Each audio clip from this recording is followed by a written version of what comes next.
Hello dear students, प्यारे बच्चों। आज हम हिंदी व्याकरण पढ़ने वाले हैं। ठीक है, अगर आप किसी भी क्लास के हैं तो ये हिंदी व्याकरण आपके लिए बहुत महत्वपूर्ण होने वाला है। तो हम बहुत अच्छे से पढ़ेंगे। आपको इसके लिए एक नोटबुक बना लेनी है और इन सारी चीज़ों को, जितनी भी चीज़ें हम आज ट्यूशन में पढ़ेंगे, मैं ऑनलाइन ट्यूशन पढ़ा रहा हूँ आपको, तो यहाँ पे हम जितनी भी सारी चीज़ें सीखेंगे वो आपको अपनी कॉपी में लिखना है और उन्हें याद करना है। तो आज जो हमारा पहला लेक्चर है, आज हम क्या पढ़ने वाले हैं? आज हम पढ़ेंगे भाषा और व्याकरण। तो लिखते हैं, इसका हेडिंग लिखो आप, भाषा। तो पहले हम लिख लेते हैं हम क्या पढ़ने वाले हैं। ये जो हमारी क्लास होने वाली है, ये हिंदी की क्लास होने वाली है। आज हम हिंदी पढ़ेंगे और हिंदी में आज का पाठ क्या है? पाठ 1। इसमें हम पढ़ेंगे भाषा और व्याकरण। भाषा और व्याकरण। तो चलो स्टार्ट करते हैं हम अपना पढ़ना। तो सबसे पहले आता है भाषा। बताओ भाषा किसे कहते हैं? तो भाषा हम उन्हें कहते हैं जब हम अपनी बात को एक दूसरे तक पहुंचाने की कोशिश करते हैं, उसे हम भाषा कहते हैं। ठीक है, तो लिखना शुरू करते हैं। तो लिखो आप यहाँ पे पहला, भाषा। ठीक है, तो भाषा किसे कहते हैं? तो लिखो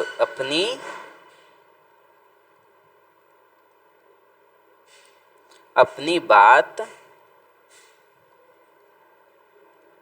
बात या विचार,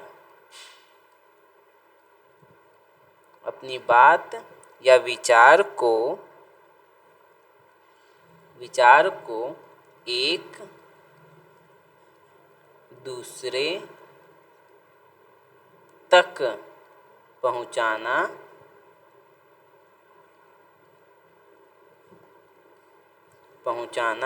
भाषा कहलाता है।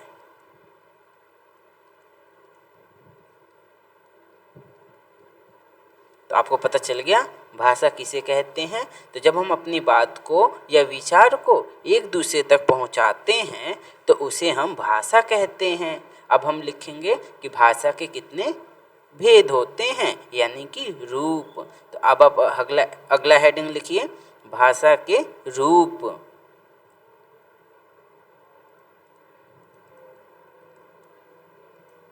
भाषा के रूप। तो बताओ भाषा के कितने रूप होते हैं? तो भाषा के 2 रूप होते हैं। ठीक है, तो लिखो भाषा के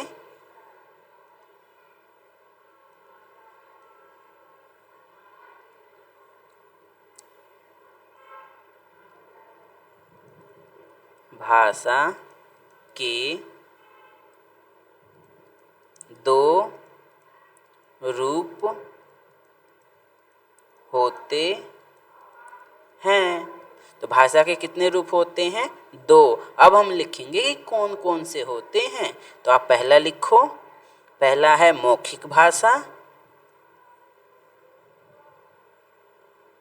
लिखो मौखिक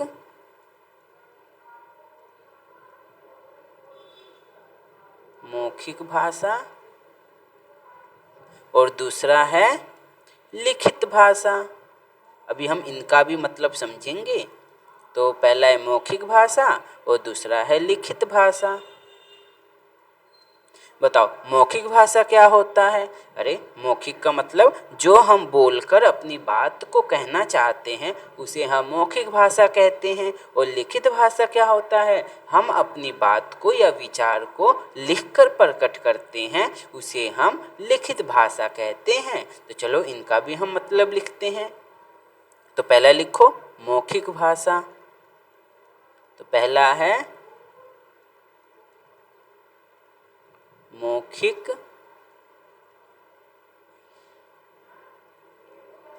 भाषा। बताओ मौखिक भाषा क्या होता है? तो इन सब का मतलब हम लिखें। तो जब हम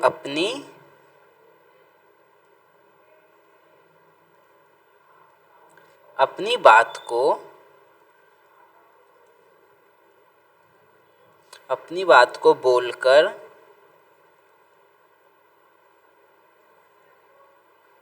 बोलकर दूसरों तक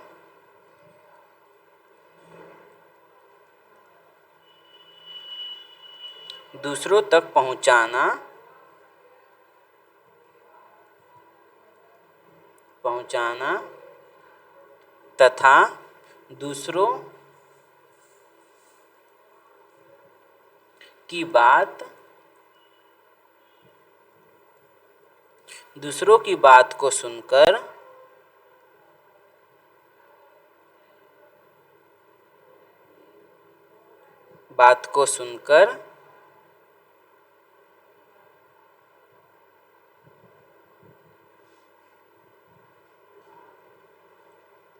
बात को सुनकर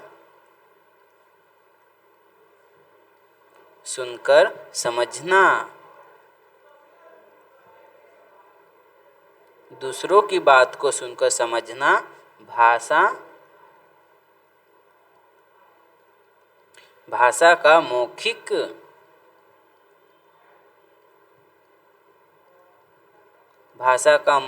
रूप होता है।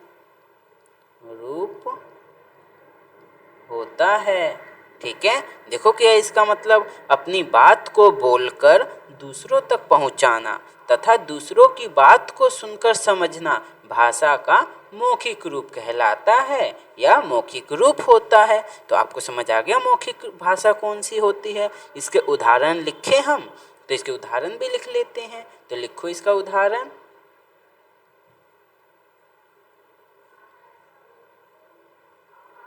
लिखो यहाँ उदाहरण। तो उदाहरण में आप क्या क्या लिख सकते हो, जैसे भाषण देना,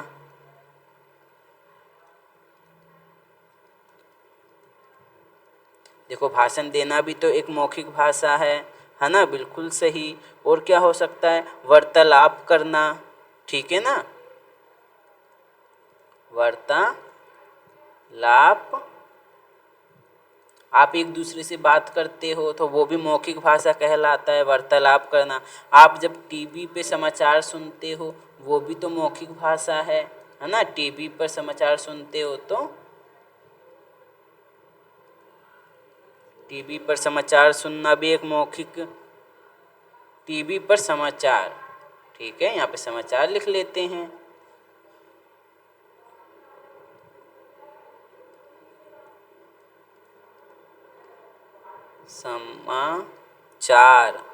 समाचार सुनना, ठीक है। तो ये सब क्या है, किसके उदाहरण हैं, ये सब हमारे मौखिक भाषा के उदाहरण हैं। चलो अब अगली भाषा को लिखते हैं हम। तो दूसरा रूप क्या था भाषा का, लिखित भाषा, ठीक है। तो अगला लिखेंगे हम लिखित भाषा।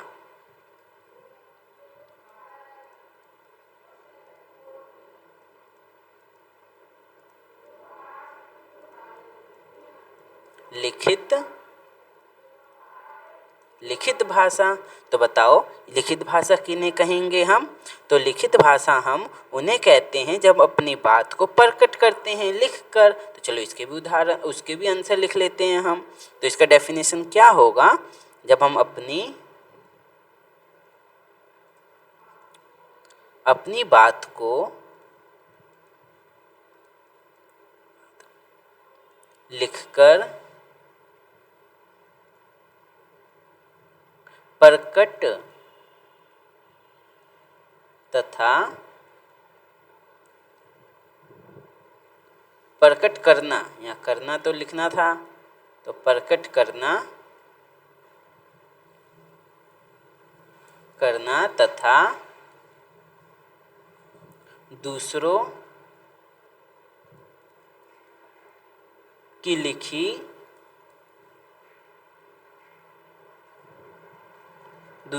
लिखी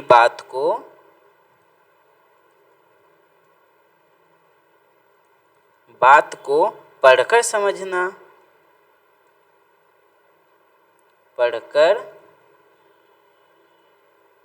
समझना क्या कहलाता है, भाषा का लिखित, भाषा का लिखित रूप होता है, यानी रूप कहलाता है। ठीक है। अरे ये तो बहुत आसान आसान चीज़ें हैं। तो बिल्कुल सही, आप ऐसे ही पढ़ते रहिए, आपको सारी चीज़ें आसान लगेंगी। अब चलो इसका भी उदाहरण लिख लेते हैं। तो बताओ इसका उदाहरण क्या होगा।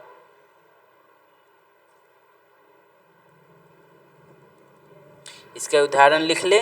तो इसका उदाहरण जैसे पत्र लिखना,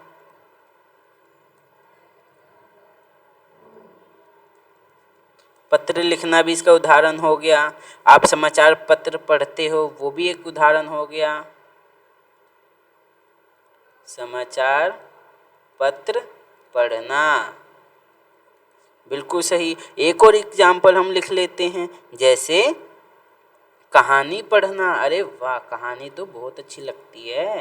ये तो एग्जाम्पल बहुत अच्छा है, कहानी पढ़ना। ठीक है। तो ये सब किसके उदाहरण हैं, हमारे लिखित भाषा के उदाहरण हैं। चलो अब हम देखते हैं कि लिपि किसे कहते हैं। हमने यहाँ पे क्या सीखा कि भाषा क्या होता है, भाषा किन्हें कहते हैं, भाषा के कितने रूप होते हैं। अब हम पढ़ते हैं कि लिपि किन्हें कहते हैं। तो अगला हेडिंग लिखो, लिपि।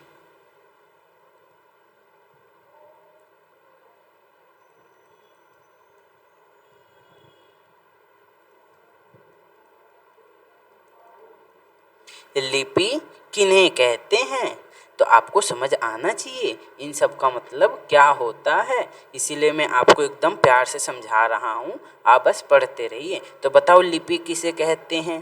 तो भाषा को लिखने के लिए जो हम एक नियम बनाए हुए हैं, उन्हें हम जिन चिन्हों का यूज करते हैं, उन्हें हम क्या कहते हैं, लिपि कहते हैं। तो चलो इसका भी उदाहरण हम लिख लेते हैं डेफिनेशन। तो क्या होगा, भाषा को लिखने, भाषा को लिखने के लिए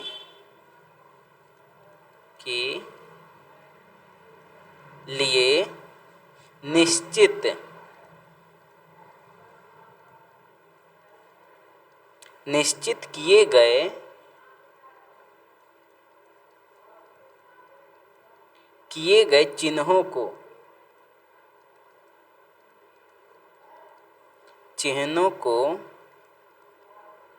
क्या कहते हैं, लिपि कहते हैं। लिपि कहते हैं। तो बिल्कुल आसान है ना लिपि। तो हम किसे कहते हैं, लिपि। जब भाषा को लिखने के लिए जो निश्चित किए गए चिन्ह हैं हमारे, उनको लिपि कहते हैं। चलो अब धीरे धीरे एक दो की हम लिपि भी लिख लेते हैं। तो आप सबसे पहले बताओ हिंदी भाषा की लिपि क्या है हमारी। तो मैं यहाँ पे लिख लेता हूँ भाषा, सीधे ही लिखवा देता हूँ आपको थोड़ा बहुत तो याद होगा ही। तो हम यहाँ लिख लेते हैं हिंदी भाषा। हिंदी भाषा की लिपि क्या है, देवनागरी। बिल्कुल सही। तो हिंदी भाषा की लिपि क्या है, देवनागरी। ऐसे ही मैं पूछता हूँ आपसे, पंजाबी भाषा की लिपि क्या है, बताओ आप।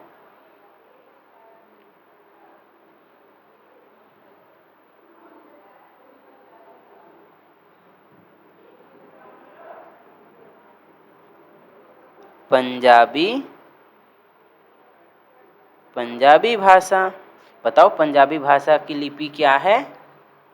तो पंजाबी भाषा की क्या है, गुरुमुखी।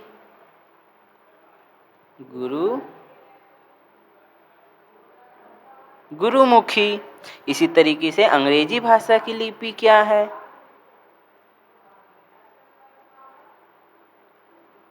अंग्रेजी भाषा। अंग्रेजी भाषा की लिपि क्या है, रोमन। बिल्कुल सही। और आपसे पूछते हैं, बताओ उर्दू भाषा की लिपि क्या है। उर्दू भाषा की लिपि क्या है, तो फारसी। तो उर्दू भाषा की लिपि क्या है? फारसी। वैसे ही नेत्रहीन व्यक्तियों के लिए बनाई गई जो लिपि है वो क्या है? आपको ये चीज़ तो नहीं पता होगी, तो ये भी तो याद करने वाली चीज़ें हैं। तो बताओ ये नेत्रहीन। नेत्रहीन का मतलब होता है जो बच्चे देख नहीं पाते उन्हें हम क्या कहते हैं? नेत्रहीन। तो बताओ उनकी क्या लिपि होगी, यानी वो किस भाषा में पढ़ाई करते हैं? तो लिखो नेत्रहीन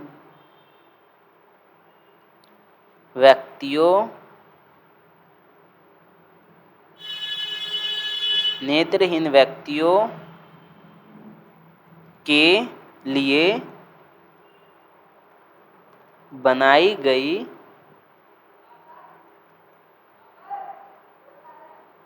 लिपि। बताओ बनाई गई लिपि क्या है? ब्रेल लिपि। ठीक है, तो बताओ नेत्रहीन व्यक्तियों के लिए बनाई गई जो लिपि है वो कौन सी लिपि है? ब्रेल लिपि।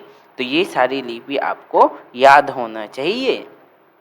ठीक है, अभी की क्लास हम यहीं तक रखते हैं, बाकी हम कल पढ़ेंगे क्योंकि आज हमारी छुट्टी हो गई। आज इतना ही पढ़ना था। जितनी भी चीज़ें मैंने आपको लिखवाई है इन सभी चीज़ों को आपको याद करके आना है कल की ट्यूशन की क्लास में। ठीक है, तो कल आप अच्छे से याद करके आओगे तब हम आगे की चीज़ें और पढ़ेंगे, तभी तो हमें ज़्यादा समझ में आएगा। क्योंकि पढ़ते रहने से याद नहीं होता है, हमें याद करना पड़ता है। तो आज के लिए बाय बाय।